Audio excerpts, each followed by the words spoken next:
Good morning and welcome to Unlocking Freedom in Nature and Art. So I'm so excited today and happy that you guys are here, but I get to welcome back a friend of mine. Today we're welcoming back Coach Déa, and she's a women's empowerment and relationship coach, certified trauma healing facilitator, award-winning podcast host of Love Most, speaker and moderator, philanthropist, and Presidential Award recipient. Déa, you've done so many different things, and beyond this, you're just incredible. So, thank you so much for being here. Thank you so much for inviting me again. It's a pleasure to be here, of course. Um, and yeah, I've been told that I'm a woman who wears many hats. I like that. I like that version versus the jack of all trades. I feel like it is. It's wearing many hats, showing up in different parts It, of life in different ways, with different roles. Let's say that way. and I totally get that because most women do wear many hats. Now, where are you coming in from today? Just for our guests to know. Uh, I live on the East Coast of the United States, actually not far from New York City. So I'm in the Garden State, which is New Jersey, but I'm closest to New York. All right. So we're going to dive deep into Coach Diaz. We did have her on a few years ago, and I'll be sure to attach that link. It's in our YouTube page. But we are going to learn your story of how you got here because we didn't do that the last time you were here. So where did you grow up, and what were you like when you're growing up? That is such a great question. Love the going back in memory lane. So I grew up in Brazil, in the country of Brazil. I was born um, in 1965, which makes me going to be 61 years old this year. I'm really proud of that. Hey, you're And younger than I'll me. tell you later why, right? Because we know the story about what happened a few years ago. But I'm very proud to have made this far. And I was born and put into an orphanage with my twin sister, right? So I was adopted at the age of 5 months under very precarious conditions, and we were basically my mom, who was our adopted mom, was called by the manager of this orphanage and said, somebody's got to come and get these two little girls or they're not going to make it. We were very sick. Reason being that we were actually fed rice water. There was no formula, no milk, and the water was untreated. So there were a lot of parasites in these waters. We also were placed in an orphanage for older kids. So there was no one to care for us. We were put in a crib, the two of us, with fabric diapers. They weren't the nice, thick fabric diapers that you have here. They were the little flimsy ones. So we were covered in diaper rash and scabs. From what my mom described, it wasn't a pretty sight.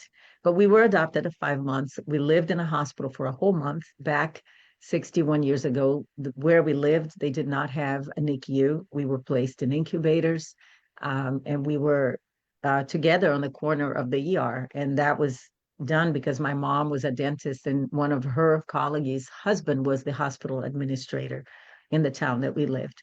So after a month living in the hospital, we were brought to live home and it started a new life. So that's the basic of where it Wow, began. that's an amazing story, though. Thank you for Thank sharing you. that. Actually, what I love about it is that that story actually links directly to one of my children, who is my 19-year-old daughter, Juliana. And in a nutshell, because we were adopted under very grave conditions, basically when my mom adopted us, she had a hysterectomy because she had cancer at age 27. So when she decided to adopt children and she adopted us, and we were in very grave conditions, she basically saved our lives. She wanted to be a mom and her unconditional love. She didn't pick the Gerber babies, the perfect babies or the Right. ones that weren't sick. We're really sick. And it took a lot of kindness and compassion to say, I'm going to take them in. And she did and saved our lives. Many years later, fast forward like 18 years ago, because my daughter's 19. So the year before, when I was pregnant with my daughter, I was given the news that I had an abnormal pregnancy. Now, at the time, I was maybe in my early 40s. I might have been 42 years old at the time. And I already had 3 healthy children prior. So I was very conflicted about it. We had genetic counseling. There were 17% of her cells were missing and all the strand of the cell. So when they did the amniocentesis, which is where they take the fluid out, and they did the analysis, they said we found a strand of Turner's syndrome. It's a very rare condition. She can be functional, but the problem is we don't know where the cells are missing from. So we basically have to wait for her to be born. And if she makes through 28 weeks of gestation, which is possible that she won't, then we can wait for her birth and take the blood from her heel. And we won't know what the condition is until she's born, if she makes it. So it was a very stressful time. But at that time, I asked God for an answer. I was very upset with God, actually, very angry with God that had happened. But I prayed every day for a perfect baby, and in the end, my daughter was born on a 4-minute labor and delivery, which even though sounds wonderful to mothers out there, right, to have a 4-minute labor and delivery, I have a condition that gives me fast labors. My longest labor was 2 hours with my first. But at the same time, that fast labor was actually a problem because we had picked a date to induce the labor because the doctors felt that we needed a cardiologist on the floor. We needed neonatologists. The team was big, right? The team of a lot of doctors. And the condition would have caused her aorta to split if there was a problem, an abnormality with her on that part of the body.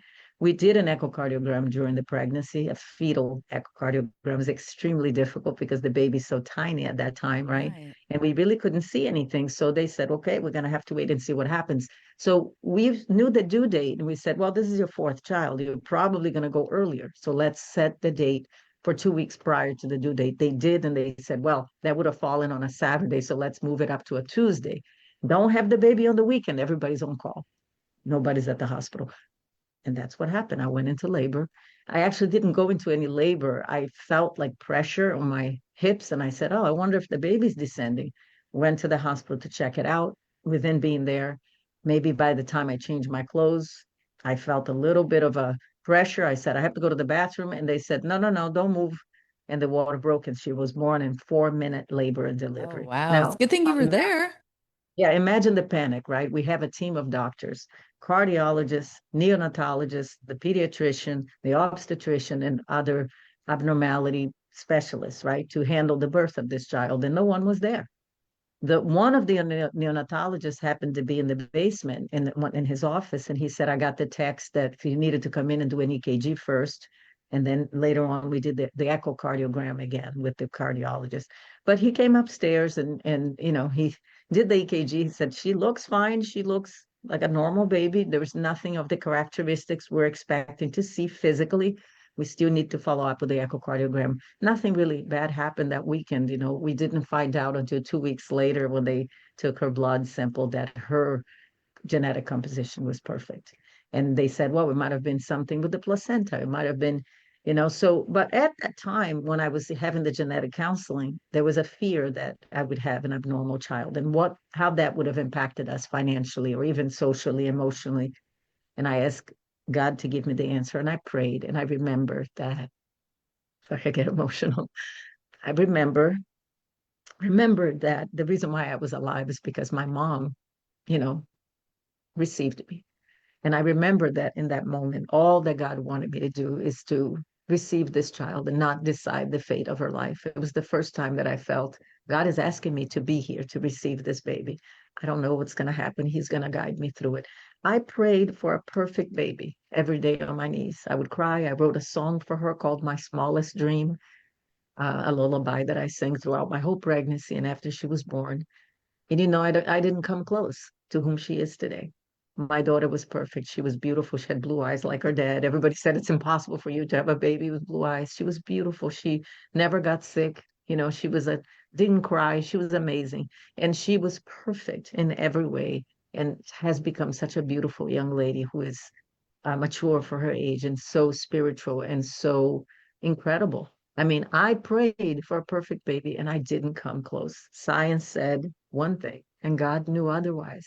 It was just the most amazing gift I've ever received. And it was because I was reminded that I was adopted in a very grave situation that turned out to be, look at who I am today, you know.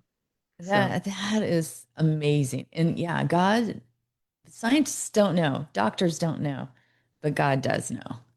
So yeah, I am happy that you trusted God in that that story and bringing back, like you said, the things that from the past, like what your mom helped you make the decision that you needed to make then. he And did. And I also, and look how you were blessed for doing I that. was blessed. Yes. And just to be, I want to be clear because for the people, anyone who's listening to this who may be struggling with something similar or know someone, know that the journey with God at the time was not the clear path either. I was in darkness. I was struggling. I was angry at God. And one night I had a vision that there was a bullet coming towards me. And the bullet, I was in complete darkness. And I heard in this vision, I heard the voice of God saying, if you trust me, I will deviate the bullet. I will move, it won't hit you in the heart. It won't kill you, but you have to trust me in darkness. And I remembered being approached after, and someone told me that was faith in action. It's when you hear people say, let go and let God, that's what it is. It's faith in action is not a white light and bells ringing. It's the moment of fear, the moment that you feel like you're in hell, but you're actually in his arms. And I do feel that the journey was so much harder. And it took me a while to actually get back to him. I fell out of faith actually after because I was so panicked. My daughter was born in a 4-minute labor and delivery, perfectly healthy, beautiful. The echocardiogram was perfect. The results were perfect. 2 years later, I found out that I had an echogenic focus on one of my ovaries. They said you could have cancer. We did an ultrasound. They said, wait 6 months, come back. We're going to check it out. And I'm thinking, here I go again, that maybe this is the time that God's going to take me. It's going to make something horrible. Found out I was pregnant with my son, who's now 17. That baby was a perfect, healthy baby. And I remember that I said to God, I can't do this again. I detached myself from that pregnancy. He was born with no labor, just delivery and pressure. That little boy was born 2 weeks early, and was his eyes are identical to mine. Is the only child that has identical eyes to me. And I remember when he was born, I delivered him. I asked the doctor if I could remove him with my hands because I'll deliver the head, you do the rest. And when I brought him to me, I couldn't believe what I saw. I saw God looking at me because when my daughter was born, because of the abnormality Right. possibility, I didn't get to see her right away. They took her out and they did the echocardiogram. And I thought, oh my God, I didn't get to see my baby. I didn't get to hold her. It was almost like a stolen moment for me. Felt so guilty that I didn't trust God enough to hold that baby right away. But the only doctor that was there, the neonatologist, we need to take her and evaluate her immediately. I didn't see her until she was 10 minutes old. But with my son, that's why I wanted to deliver him. I brought him to me and I said, hi, I'm your mom. And he opened his eyes and it was identical eyes to mine. And I could see that he's going to have exactly my eyes. And he is, he's a mini me. So it was a beautiful journey, difficult. The journey of faith is labored. It's a I think it's the bridge that connects us to God. It isn't. It's maybe the bridge from our humanness, or maybe some of our transgressions and weaknesses, to his divinity. I believe that faith is preparation, if that makes any sense.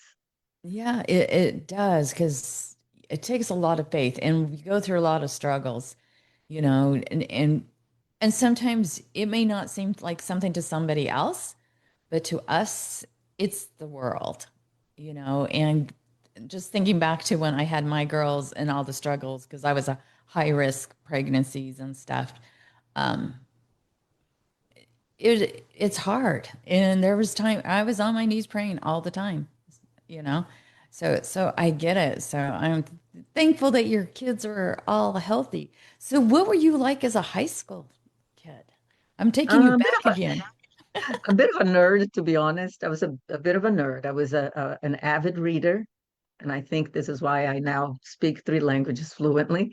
I was an avid reader. I didn't enjoy the things that most kids enjoyed. I was busy reading, and I was a ballerina. I liked dancing. I was very focused whenever I did something. I put my heart and soul into it. I was kind of a serious child, and I liked to talk, just like I like now. Because my sisters are like, you always been like this. No wonder you became a coach. I always want to talk and resolve. and go through everything, talk to my parents. I was like the voice of reason since that first bar, as long as I remember. So So did you grow up in your area there, or did your parents live someplace else? no, you mean like after I was adopted? Yes. No, with the same town we lived. So I'm from the country of Brazil, as I mentioned Right. before. The state of Bahia, the city is Salvador, and so we lived in that town, in an apartment building until we were about 10. Then my father, who was an engineer, my mother was a dentist. Um, my father built a home, and we lived there until I was an adult, until I got married. Oh, So, okay. but it's the same area, pretty much. So, well, you sound like you're close to your family and stuff, and I love that. So you learned a lot. So, and I think it's great when parents allow their kids to do so many different activities if they want to do those or encourage them to do activities so they can learn so many different traits so they can use those further. Because then that's how you learn if you like it or not. Yes. Yes, we were exposed to arts a lot. I grew up around music and dancing, and um, my parents definitely let us do what we wanted. But I also was one of those people, nobody's going to tell me that I can't do something. You tell me I can't do it, I'll do it twice. So I eventually, at age 19, how old was I? At age 19, I was awarded a scholarship. I came to the United States with a group of people who wanted to dance. And I told my mom, I want to go. I want to try taking classes there in New York. It was like my ballerina dream, right? It Right. started with a ballerina dream. And then I came to the school of the Joffrey Ballet. The Joffrey was at the time, the school was in New York. Now they're in Chicago. And I came in for a month and I took classes with a group that I came and throughout the day. And by the time I left, I was offered a scholarship to come back. And I did go home for a little bit and then came back. And I never moved back there after that. It was initially Joffrey and then Alvin Ailey American Dance Theater. Then I worked with a modern dance company for 10 years after that. I was always in the arts. Eventually became a singer and sang in a rock band for 11 years. I mean, it was like so many hats. I had a lot of fun opportunities, I got into ballroom a little bit and got to do a stand-in for camera and lighting for the movie Scent of a Woman. And it was, had the opportunity to dance with Al Pacino a little bit because we were practicing the space for the lighting. That was so fun, and I was just so for people who are watching, if you go look it up, I had a different name at the time, but even my name doesn't appear on it because I was representing the school called Dance Sport. I was one of their students. And it was a fun experience. I've done a lot of amazing fun things, in terms of arts. And I actually eventually wrote Christian music. I have a single out there that I wrote, and I've written tons of Christian music, just didn't have the resources to release or record a lot of them. I did one, which is good, all good. And many other things, I'm one of those people that I'm going to look back one day, wow, I'm so glad I did all that I did. It just feels amazing. And it helps me in this season that I'm in to be comfortable with winding down. I'm Right. more Well, and and the more at the art, so I love how you use the arts because Mhm. a lot of times people think of art, just as visual. They forget the music or think of the arts as only the music and not the visual. But the arts encompasses so many different things like writing music, singing, dance, theater, all of it. So did you use the arts as for stress or to get away from anything? How has it helped you in healing? Well, the later part of it, when I started working for the rock and roll band here, it was local. It was something I already had at the time 4 children, and then had my son performed pregnant with my fifth child at age 44 on stage with an 11-piece rock and roll band. It was amazing. And, you know, th- that was a time when my life was difficult. And it was like a little bit of fresh air. For one day of the month or a couple of days of the month, I was a rock and roll diva. And I just loved it. It was fun to have that to focus on. I mean, because I had small children at the time and it was difficult and was having trouble in my relationship. And so it just gave me a little something to do. But I also think that all of the things that I did, because I started dancing when I was little, I was in dance classes very early on. And I remember thinking that one day somebody said to me, "Oh, you're not dancing anymore? I thought you were going to be a ballerina." And I realized that everything along that journey of the arts, whether it was writing music or performing, singing, or dancing, which I sometimes did with my sisters. I also played the guitar and a little bit of piano. But, I realized that that also helped me with my coaching. When I appear publicly and I'm on a stage or I'm holding a microphone, I know all the things. I know how to hold a Right. microphone from singing. I know how to stand and poised. Everybody says you sit so straight, you look like a dancer, to walk in a stage gracefully, and also to be comfortable in front of the camera. All of those things were connected. I was always in front of some camera or doing something that involved the public. So it really made my appearance now as a coach so much more complete. And I actually think that was the reason why it happened. I don't think that I was meant to be a ballerina. I was meant to dream about it, but not become it. And so that was, you basically answered the question I was going to ask you, because it's like, how did all of that lead up to today? Because it's like a lot of times we don't take the time to look back at our story of how we got to where we are. And when you start looking back, you realize all the stuff you did when you were younger.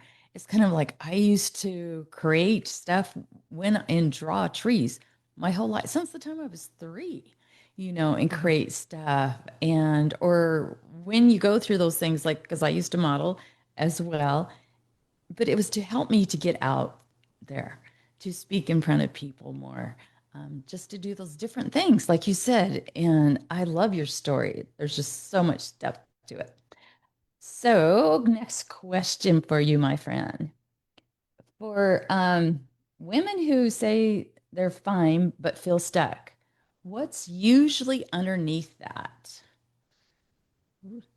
A deep question. Uh, Okay, I want to let you know that on the Facebook you have the host mode. I'm not appearing on there on the Facebook. I don't know if that You matters or not. actually are coming up. Oh, you might not be able to see Ah, it. there, I'm there seeing you you. go. There you go. Okay, I see me now. Yeah, before it didn't, so I'm just letting you know because I was glancing at it, but I couldn't see it all the time. So what was the Yeah, question for again? some reason it doesn't always show up. So if anyone out there has questions for us, please let us know. Put them in the comments and we'll answer them now or later.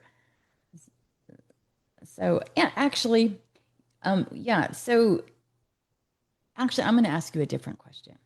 Okay. What did you have to unlearn in order to grow?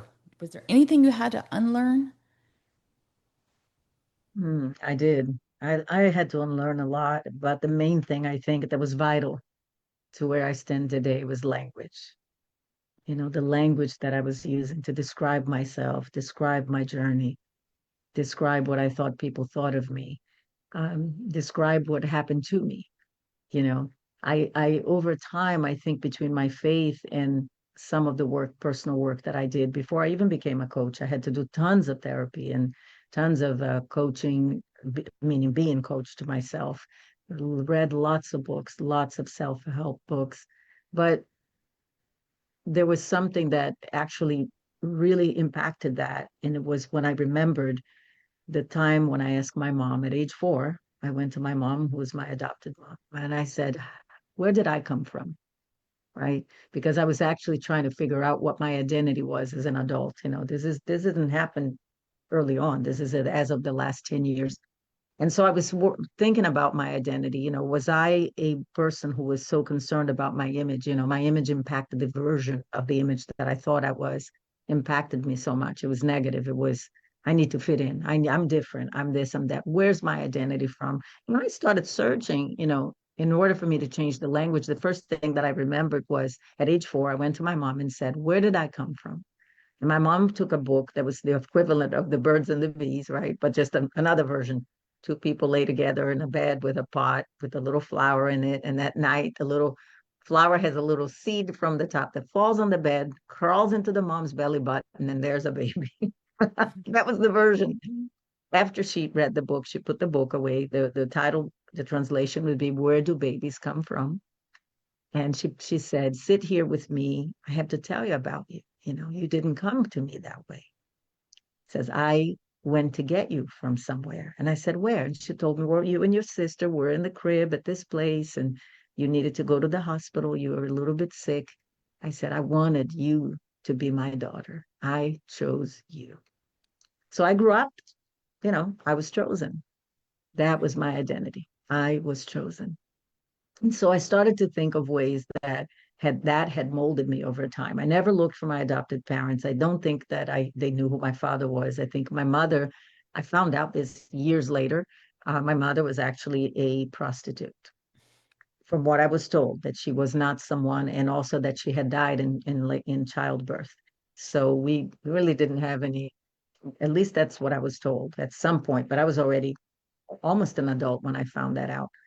And so, you know, we had a great life, we had a great life. We traveled. By the time I was 10, I'd been to Africa, the South Pole. I've been to all places in Brazil. We traveled everywhere. So that was the beginning of that journey for me to know, what did I have to unlearn was the language that I was abandoned, the language that I was, a child that was nobody, that no one wanted. My parents never told me that, but we would encounter that throughout life. When people figured out that we were adopted, oh, you were those two little nothings that your mom took in, you're the girls, it was always some reference to it. Especially when my mom passed away, we had a lot of that. People coming out, oh, are you the girls that Dr. Miriam has taken care under her wing, like sponsored, or some kind of nasty language. My mother was the most incredible mother, was the most loving, most amazing person. And so well accomplished, award winner in her field, a pioneer in her field of dentistry and orthodontists, orthodontics, I should say, speaking correctly. And you know, I through the struggles of my adult life, living in a foreign country, having to adapt to the culture, even though it was a wonderful experience, it became with a lot of struggles as well, a lot of self-inflicted storms, bad choices. And now I'm divorced twice, but I was married twice. I have two generational family. That trajectory was difficult, had to figure some things out. Here I'm trying to become a parent and didn't even know how to act. And then having trouble in the marriage also impacted the way I parented. Comes to find out today, I told my kids, I know I'm not winning the Mother of the Year award. That's okay. I have many accolades. That won't be one of them. With that, I'm not saying I'm a bad parent. I just think that I did the best I could, but didn't have a lot of the resources, emotional resources. Um, so, language, it was changing the conversation. Who was I really? Was I the abandoned, let go girl covered in parasites and scabs and bugs when they found us, It's right? hard, and life is hard.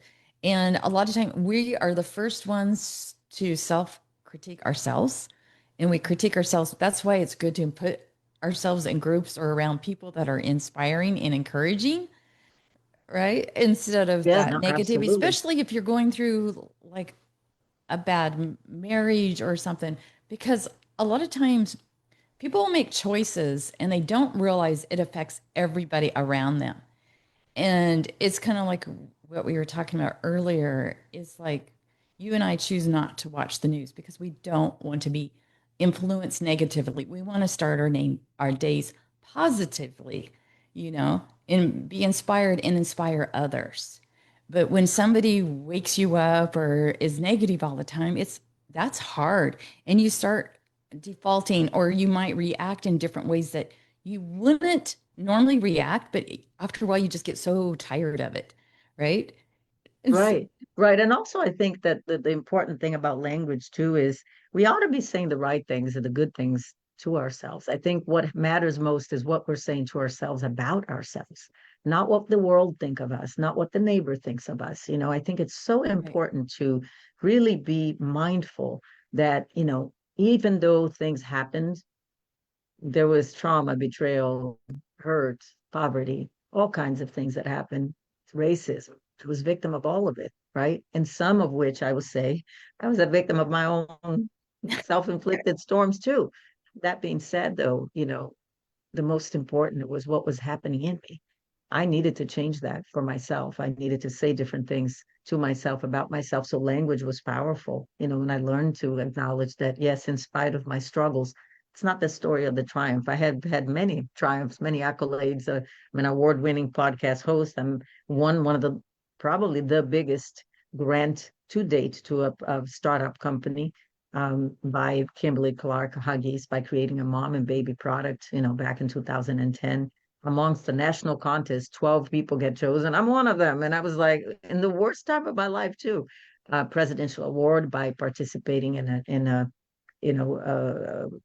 charity project in Uganda, Africa. I mean, so many opportunities and excelled at all of them, right? But I still couldn't look at myself in the mirror without tearing myself apart until my twin sister said this one thing, you don't need any enemies. You just stand in front of the mirror and you just tear yourself down all by yourself. And that was true. And so I learned, I actually to this day still have a mirror, a little sticker in my mirror that says, I am love. I had to look at that every day. And today I can stand in front of the mirror and say, I'm beautiful. I may stand in front of a full-length mirror and say, well, I don't like my thighs today, but that's okay. If you don't like your thighs, I started saying that to myself. Don't like your thighs? Get to the gym. Start squatting. Stop complaining, Let's do it. I mean, we're not going to like everything about ourselves, but a lot of times we get stuck in that. That's who we are. I'm not my thighs, but I can make my thighs better if I want to. Start changing your diet, start walking more. I don't know. There's always something we can do. So that change of the language, the process of unlearning and learning new things, language is the most important, right? I think that the unlearning also was creating this place where I could actually voice with language what emotional humility was for me, which was to accept myself as an imperfect being, right? And being vulnerable and teachable. I could still grow. It's not like it wasn't a final destination. And the other thing too is to say, hey, with that same voice, that same language, I can declare or ask for help. I want to be a part of a village, like you said. Try to be around people that are supportive, people that help you grow. Get help, get a coach, and then that's why I became a coach, because I started investigating what had happened in my own life with 2 divorces. What was it that I needed to know that I didn't, that I couldn't even help myself? How did I play a part in that, And so eventually I put in the work and I started helping people as well. So I think it's all connected. I can't say it any differently. I think it's everything was a part of it, not apart from it. Yeah. The Well, it's like pain, you're not the playing the pain, the victim anymore. disappointments. Yeah, the Um, pain, the disappointments were all a revelation, right? So it was good. It's a good thing. so, so my next question is to go with our title here. Find you and everything else will follow, because it's one of your favorite quotes that Yes, we and derive this from. yeah, and that quote was actually written by me. So I try not to use other people's things when I talk, because I mean, I love a lot of the quotes that are out there, but I obviously love to say this because this is what I think. I think that once we align with who we're supposed to be, right? So obviously there's a series of things we do, right? Say the right things about ourselves, set certain boundaries. A lot of people look at boundaries as something to keep off. I look at it as a way to align with what I need to be doing. So obviously, I'll set the boundary of time if I need to be rested and wake up early for certain things, right? You have to put that boundary on yourself. Don't stay up late, or, there are certain things I don't do because it conflicts with my core values. So there is like a correlation there between your integrity, your boundaries, your actions, your words, your language. It's all part of one thing. I also think that the reason why I say find you and everything else will follow is because, yes, when you are in alignment, you also start attracting the right things, the right people. A lot of people say, I don't know how I'm going to do that. How do you do that? I just think about it and I decide that this is how it's going to be. And my persona is all about that. When I took a break from coaching one-on-one and I said, I'd like to become more public. I want to speak. I get invited to speak a lot in podcasts. I also got invited to moderate a podcast for a pastor. I also I spoke at a conference recently. There's more coming, right? Because I said it this year was going to be the year that's going to happen. So I'm not, like I said, I'm in a phase of, I'm not hustling. And I'm thankful for that. I think it's great that I'm in a season that I can actually not do things that I don't want to do, but do the things that I would love to do that help people, because I like to help people. And so it's a flow. There is a flow to it. The other part of that quote that I wrote, find you and everything else will follow. One of the layers of that is one other quote that I wrote that says, failures do not make you flawed. They make you whole. That's my quote as well, right? That was important in that journey of finding you and everything else you follow. Because the term finding you, maybe people think that it's some magical, exciting, glamorous thing. It really isn't. It takes a lot of digging. It takes a lot of humility. It takes a lot of vulnerability. So to find yourself, especially in the realm that I work with couples and relationships, people are like desperate to have a partner. And then what happens is, say, how about if you find you, like, try to get like to be whole, happy, healthy, and if you have a man, great. If you don't have a man, you're happy, whole, and healthy. It's fine. So those are the things that have been my focus, when I work with people. It's telling them that, we do have to be the partner we want to attract, because relationship is difficult regardless. I mean, you could be an amazing person, find an amazing person, and still not work out, because we have trauma, we have baggage, we have all kinds of things. So the importance is, you know, live the life. For me as a mom, live the life I want my kids to live. I want them to try everything they want. I encourage them to do what they love. But mostly, to know who you actually are. And if you don't, if a lot of people say, well, I don't know my purpose, I don't know the journey, I don't know myself, I don't know my identity, never stop trying, because a lot of times we're not going to have all the answers most of the time. But what makes us move and propel us ourselves forward is take a step every day, you know, take a Mhm. step. We can't sit and wait for, it's kind of like, I want to go to the gym and work out, but I got to work out first before I go to the gym. No, just go to the gym. Get up and go to the gym. Yeah, don't You talk know? about it. Do it. So I wanted to say hi to Alan, Karen, Vaughn, Eric, and everyone else who is watching. So for some reason, we're not seeing your questions today. And it's just every once in a while, I'll see a glimpse of people that are watching. So welcome and be sure to ask your questions. So, yeah, you have done so many things and you are doing more. And I know you had stuff scheduled even for tomorrow.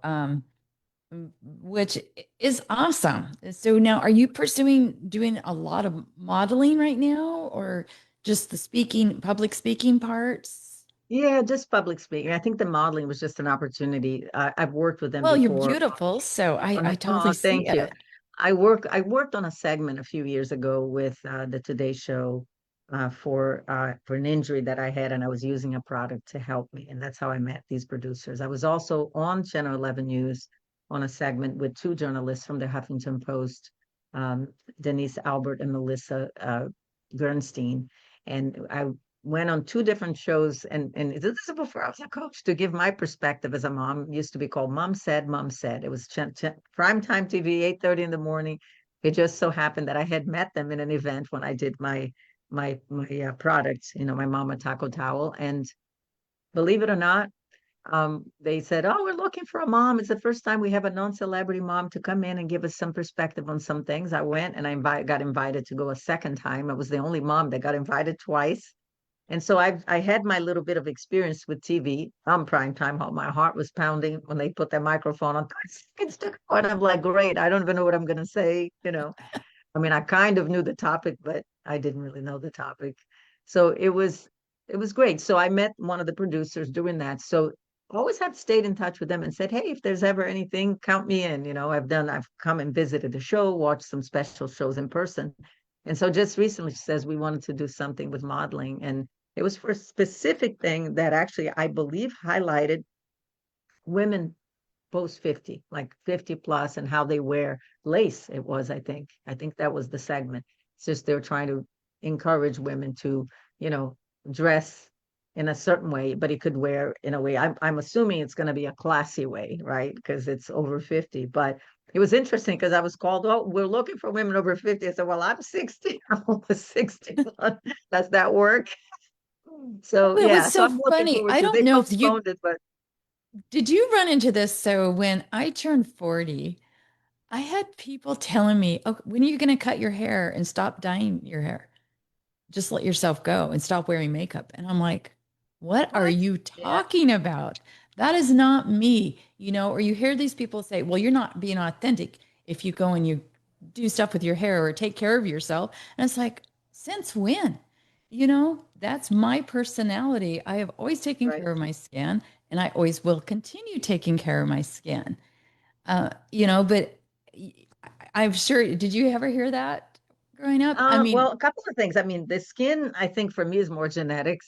I look at pictures when my older kids were now 36 and 38. So I have five children. Their ages 17, 19, 24, 36, 38. And I'm a grandmother. My grandson is almost 9 years old. So I've looked at pictures back when I'm like, wow, I look kind of the same. I didn't change a whole lot, but I've kept my looks similar, except for a couple of times my hair was shorter, maybe when my third child was a baby, because it was easier. Um, my hair is a funny story. I wore my hair dark for many years, and then because of my eyebrows, and then I decided to just let it be the color that it was, and it's actually this weird red brown color. And that's pretty. I lightened the bottom of it recently, but just because it was easier. I heard that the dark colors have cobalt and goes to your bloodstream. And I have like a few grays and one patch of gray hair right here. That's it. I don't know why that is, because I'm like, one day it'll be easier. If my hair was all gray, I probably would have done maybe a shorter design or little style.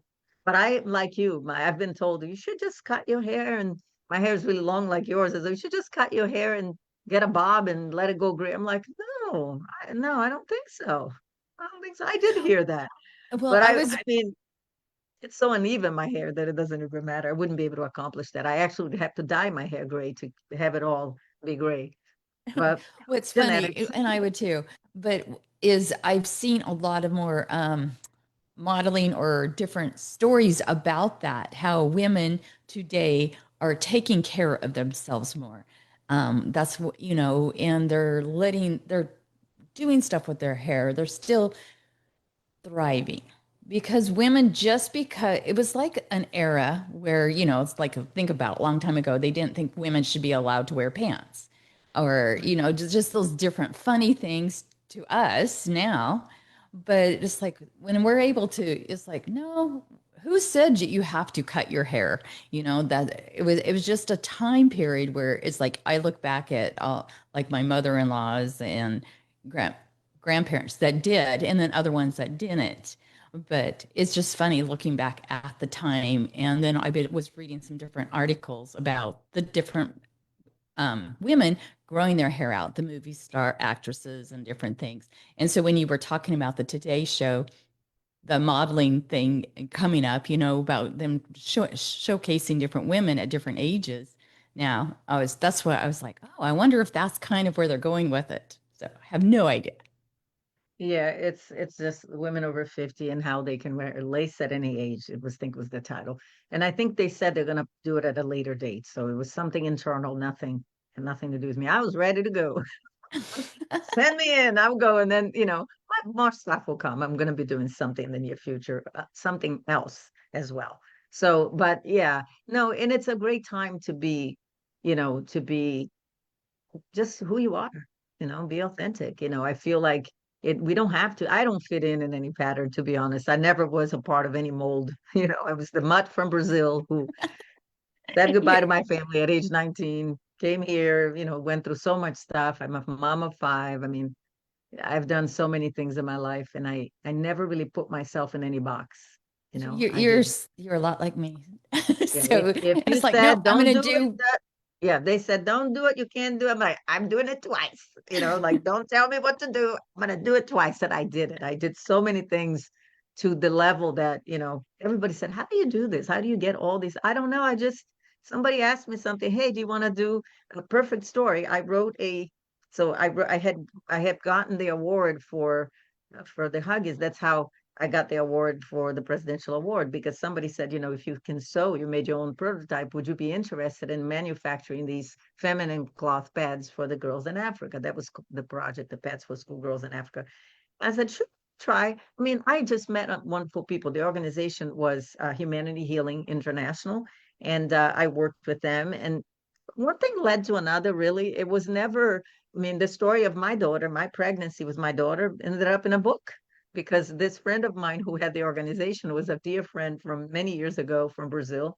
She published the story of my daughter on her magazine, along with the presidential, I mean, the baby flamingo, the Huggies Mom Inspired Award.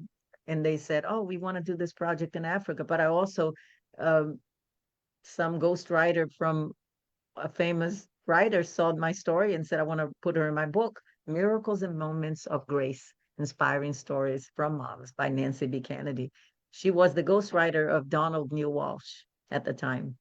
So one thing leads to another, like I said, everything is connected, and never made the effort, to be honest. It was always being at the right place at the right time and thinking that, hey, when I started saying this when I was maybe 14, if anybody calls me, tell them I'm in New York. And I never dreamed I was going to live near New York or be in the United States. I just said it every day for maybe 5 years of my life. That was the joke, the ongoing joke. She's in New York. She left. She's going to New York. And I ended up living here and accomplishing many great things here in this country. So that's why this celebration of the citizenship, which was recent, I was just telling you before we started, being under oath. I could barely say the words. I was glad they weren't zooming in on me and say, lady, you got to say the words. I was like choked up because I thought, wow, this is like my oldest daughter sent me the most beautiful flowers with that card. She Well, said it all started with a ballerina dream. It was amazing. yeah. Well, I hope everybody caught that you just became an American citizen. So even though you've lived After in the United 41 States, years, I was a legal permanent resident, 41 years in the making. so congratulations on that. That's amazing. I've had some other friends from Canada and some different countries go through the same experience. And they're like, it's hard. It was hard, but you know what? I thought it was amazing. I mean, the process, they had already changed the process, adding 28 more questions to the 100-question uh, uh, test, the civics test. I was exempt from the English test because I was over 50 and had been here for more than 5 years or 10 years. So they said, you don't need to do that test. But when I studied for the test, I actually learned American history for the first time. I was surprised to see that I knew a lot of it. So what I did was I did the little postcards. I did all kinds of things to study, and I revised it, and I found a video. So I would listen to the video and write everything again, manually, nothing in the computer, everything by hand.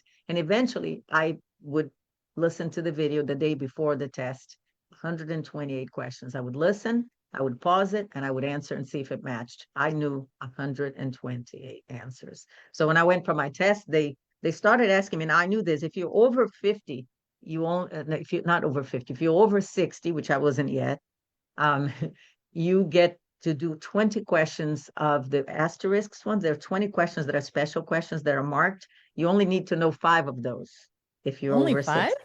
Yeah, if you're over 60. Now, I was not over 60 yet, so I needed to answer 12, at least 12 questions correctly. I don't know how many questions they ask you until you get 12 right. They only asked me 5. And when they stopped me, I said, is there a reason? I mean, are we going back? I studied it. You're going to go back. We want to get into the documentation part, sign you papers. And here, not knowing if I got it at that point, but I just thought maybe they're going to ask me again. They said, yeah, the thing is that for the 5 or 6 questions that they asked me and said, you gave us multiple answers. And so when you do multiple answers in 6 questions, that's equivalent of 12. It sounds like you know what you're talking about. So they just said you speak English, perfectly, and you answer the questions very, very confidently. So we're going to move on. And it was like that. It was so easy. But it was worth studying. I was very proud of myself. I Oh, learned so much. I bet. A friend of mine said that every citizen that lives here or grew up here should actually have that in high school or at least go through it because it's amazing how many people in our country Don't don't know know. those questions, had the answers to them. So, I often, you know what I often get? I often get that my English has become better than a lot of Americans. And I appreciate that because when I moved here, I didn't speak a word of English. I had studied English, I could read and write, but I couldn't speak. I spoke the basic, where's this, where's that, my name is. right. But over time, it took me a whole year and a half to actually speak fluently. And I'm not saying that I'm perfect. There are many words I still don't know. But when I write book reviews or I write, I don't know, an essay or something. I write my own things that I speak about. I actually feel proud of myself. I feel like, wow, how did I get to do this?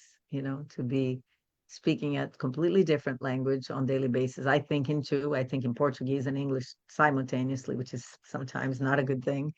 Um, I actually got to the point where if I'm watching something in Portuguese and there is a little caption, it in my brain, I can't remember which language I listen in. It's all like one.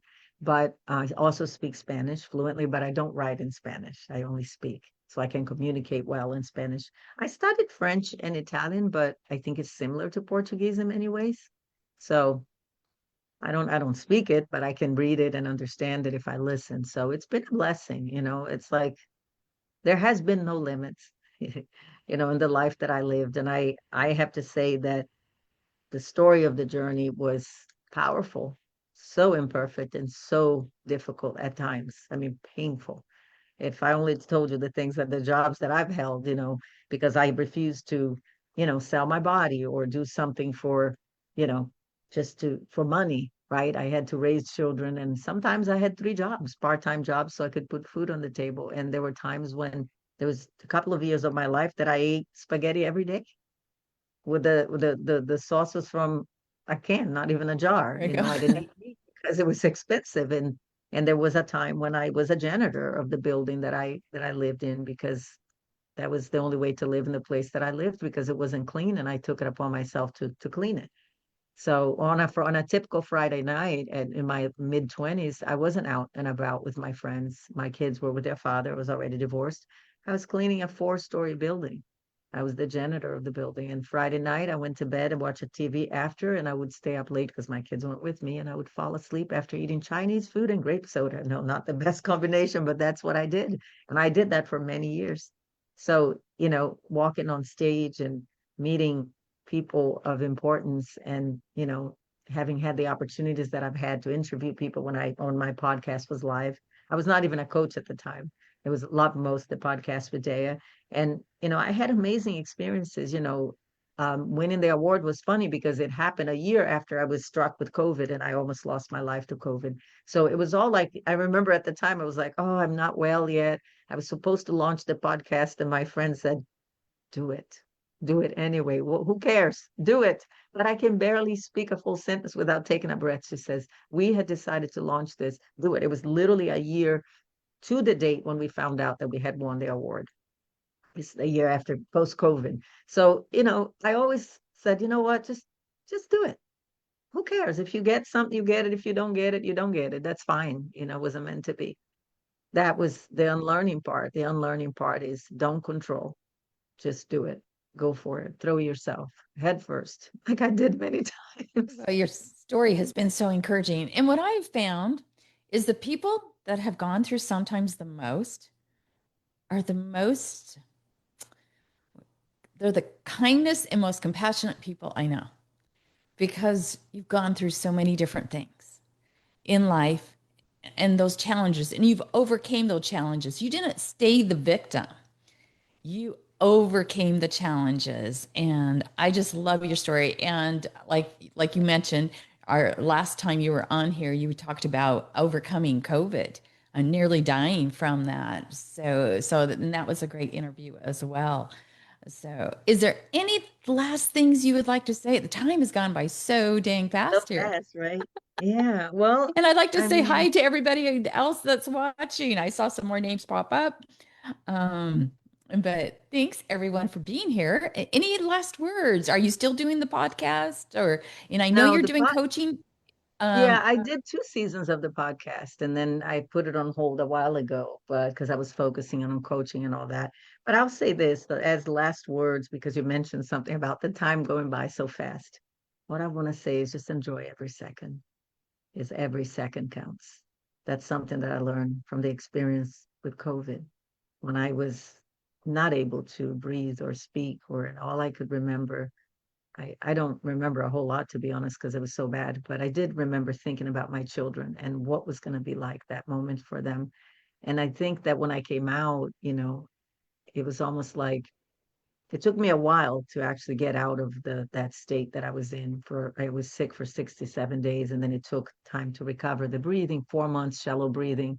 I lost 2/3 of my hair at some point post COVID. I gained 23 pounds. I lost 12 pounds in 10 days. Ended up with osteopenia because I lost a lot of muscle mass very quickly. Um, but then gained a lot of weight after I was really skinny for the longest time. That threw my whole hormone everywhere. It wasn't a good combo. But I learned that, yeah, every second counts. Want to do that thing, go do it. Do it. Don't wait to be perfect. Don't wait for, oh, I need this. No, just start somewhere. Do one thing every day. right? At the end of 30 days, you've done 30 things. At the end of the year, you've done 265 things. So yeah, every second counts. I agree with you. It's like I've seen this quote a lot lately. It's don't if you're always worried that you're going to die, that you're not living. It's like you need to reverse that. We all die, so start living and live each Exactly. moment. A lot of times we just take each day for granted, but when you go through different things like what you've gone through, you realize how life is so short, so quick, and how important. And you realize what is important in life, you Right. know. And find the edge. Not everyone has to almost die from COVID to find that edge. Find what it is. What is your edge? Do you know? Because I found that before that I was a grateful, like the way I am now, but I think that after COVID my soul was set on fire. Then I really said, okay, I've always been grateful when things aren't eventful, but going through some of the challenges that I have in the past years of my life, I realized, wow, we have little time here, and I'm aware of this every day. So I just some days it's okay to do nothing. Okay, do that. Okay, do nothing. And some days do one thing. If you can't do now, some people don't have that option, but do at least one thing towards something that you want. Um, I just think it's such a process. There's so many layers to it, but again, every second counts. It So does. And I learned it when I found out with my brain tumors. So you learn to appreciate each and every day. You learn things. And that's why I use nature and art for my pain management, and different things. But I appreciate each and everything as well and friends. And I appreciate you being here with us. thank you. Thank you for the So invite. it's been a That was blessing great. and an honor. And I appreciate each and every other person that's been here. And are you taking new clients or anything? One-on-one, I'm not currently doing Okay. at the moment, but I am expecting to be booked for podcasts, and I did a conference here in New Jersey. It was amazing. We had a wonderful moderator. It was Susan Caminiti. She's the CNBC and NASDAQ content creator, journalist. Um, just like a blessing that fell on my lap, basically, when I met her sister who runs these events. So she helps with these events, an opportunity that I probably would not have had otherwise, but just amazing. It was an amazing conference. I did it last year. We spoke on integrity this year. Last year, it was what makes you unstoppable. Next year, I think it's a generational breakthrough. And they're going to bring me in because I speak of generational trauma, as a Right. certified trauma healing facilitator, as well as a relationship coach. I get to understand, dynamics of how trauma impacts um, couples, but also from my own experience, understand how it works with families, right? How we generationally, we just carry that stuff over. And I think that when you have the generational trauma, you do have the opportunity to have a generational breakthrough. So it'll be a fun thing to do, and other things that I'm doing behind the scenes that hopefully I get to share soon. But Well, and so that'll be yeah, fun. And this so year. be sure to share them under like our Monday marketing for people that are watching. If you guys have events or like something like that, Okay. be sure to share it there so we can join in and celebrate you or cheer you on. Yes, So yes. I want to just say thank you. Thanks everyone for being here. We appreciate you. Be sure to check out my website, unlockingfreedominnature.com, where I do share the links to all of our guests that are on here and or go to our YouTube. So anyway, thanks again for being here. We appreciate everyone. And thanks. Yeah. Love having you. Thank you. Yes, thank you so much, Tammy. It was a pleasure.